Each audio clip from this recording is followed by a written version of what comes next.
The very first mousepad I ever used was very interesting. It was metallic and had a reflective surface with very interesting patterns, and I've never seen one like it since. It looked a bit like the surface of a CD and was roughly square. Since then, the mental image of a mousepad has been a roughly square piece of material, not metal anymore, but rubber with maybe some cloth and an upper layer. But recently, I decided to upgrade to a mouse mat. No longer square, this kind of mousepads offer a bigger surface area to glide your preferred pointer device. It also covers enough area that the keyboard also rests over it. Now, these kind of mousepads are nothing new and may soon be passé, since the industry's RGB LED craze is starting to flood into this section of the peripheral world. Hit like if you would like to see a review of the Razer Firefly with those nifty RGB colors. But for now, mouse mats are a great solution for keeping your keyboard in place and have a relatively usable glide area to work with. So if you're still rocking a tiny one with a kitten theme, then I definitely recommend that you give one of these a try. And if you're not willing to spend a big chunk of your money, then keep listening, because I'm about to get to the actual point of this video. Is a branded mouse mat all that better than an off-brand one?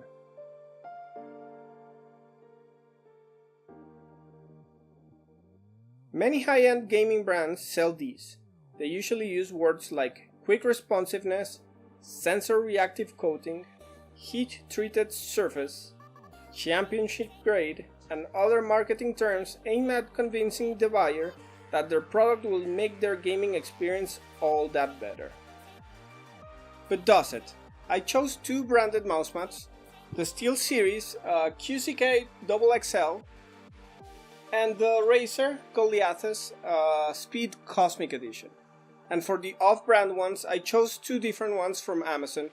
The PECHAM Gaming Mousepad XX Large, which is the one that I've been actually using for a while, and a very similar one, VIPAMZ XXX Large Gaming Mousepad. So this comparison is in no way comprehensive, so take any conclusion with a grain of salt. It's also very subjective evaluation, so YMMV. Most of these mouse mats are very similar in size. The PECHAM is the narrowest, which works better if you have a 10 keyless keyboard like I do. I use the Microsoft Sculpt ergonomic keyboard, which is pretty compact, so take that into consideration when choosing your own. And talking about dimensions, one last dimension the manufacturer tout is the thickness. All of them are 0.3 mm thick, except the Steelseries, which is 0.4. This extra 0.1 is supposed to ensure better ergonomic support and to smooth any surface imperfections. Although if you need to hide surface imperfections, then maybe you should consider buying a new desk. To me, the difference wasn't that noticeable during normal use or when applying downward force on the surface. My opinion is that this small difference in thickness doesn't move the needle in any direction, and it's just mostly a marketing gimmick. So if you're looking for a more comfortable surface, I would recommend that you try one of the thicker mouse mats in the market. It may or may not make a difference though. One last thing to consider too is that for all the marketing speak the big brands tout, the VIPAMZ Amazon listing showed a very cool carrying case that wasn't delivered. So don't expect a lot more than a plastic bag and a rubber band if you buy that one. All but the Razer have black surfaces.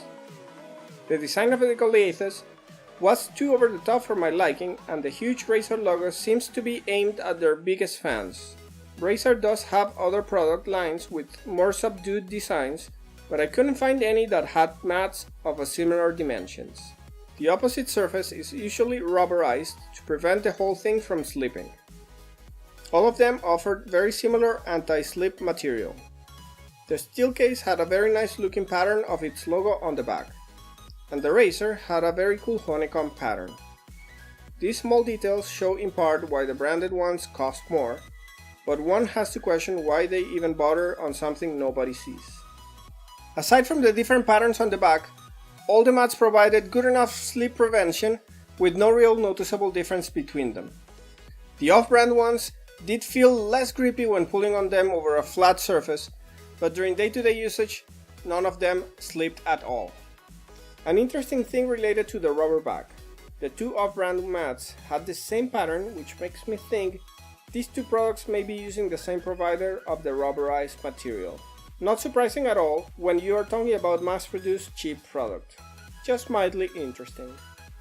As I mentioned at the beginning of the video, companies make a big deal of the processes and technology that go into improving the experience of gliding your mouse over their surfaces.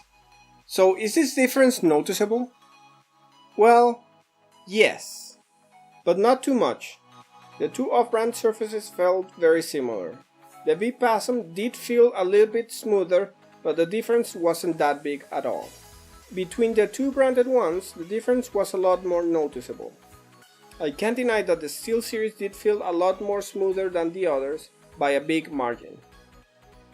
A weird thing happened when trying the Razer. The glide feel felt actually a bit coarse, even more than the off-brand mouse mats. After looking again through the Razer Goliathus website, they do say it delivers the right amount of friction for your gaming mouse movements. So this feel may be very well on purpose.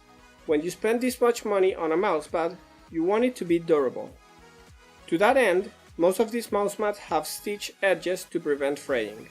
The only one missing the stitching is the Steelseries. Some discussion forums online have reported that it starts to fray after 2 years of use. But since everyone's usage is different, it's hard to tell.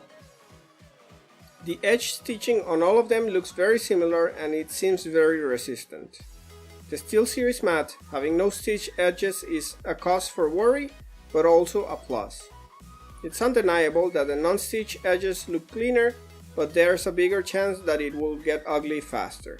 The surface material looked very well stuck to the rubber bags, so I doubt it will start fraying anytime soon. As I said at the beginning, this review is very limited in the number of products tested, and it's inherently very subjective when talking about preference in design and glide feel. But what I can really say is that the difference between the products is so small that the price and dimensions become the biggest factors. So my recommendation would be to measure your desk and select the cheapest one that you can find as long as it ticks these 3 check marks. 1. Does it fit in your desk? 2. Does it match your preferred edge finish, stitch or not? And 3. Is it the cheapest one that matches the other 2 points? That's it. Everything else is marketing speak or your own brand loyalty. Unless you're a pro MLG 360 no scope gamer, then it makes no difference, and if you are, you're probably sponsored and you're gonna use whatever your sponsor gives you.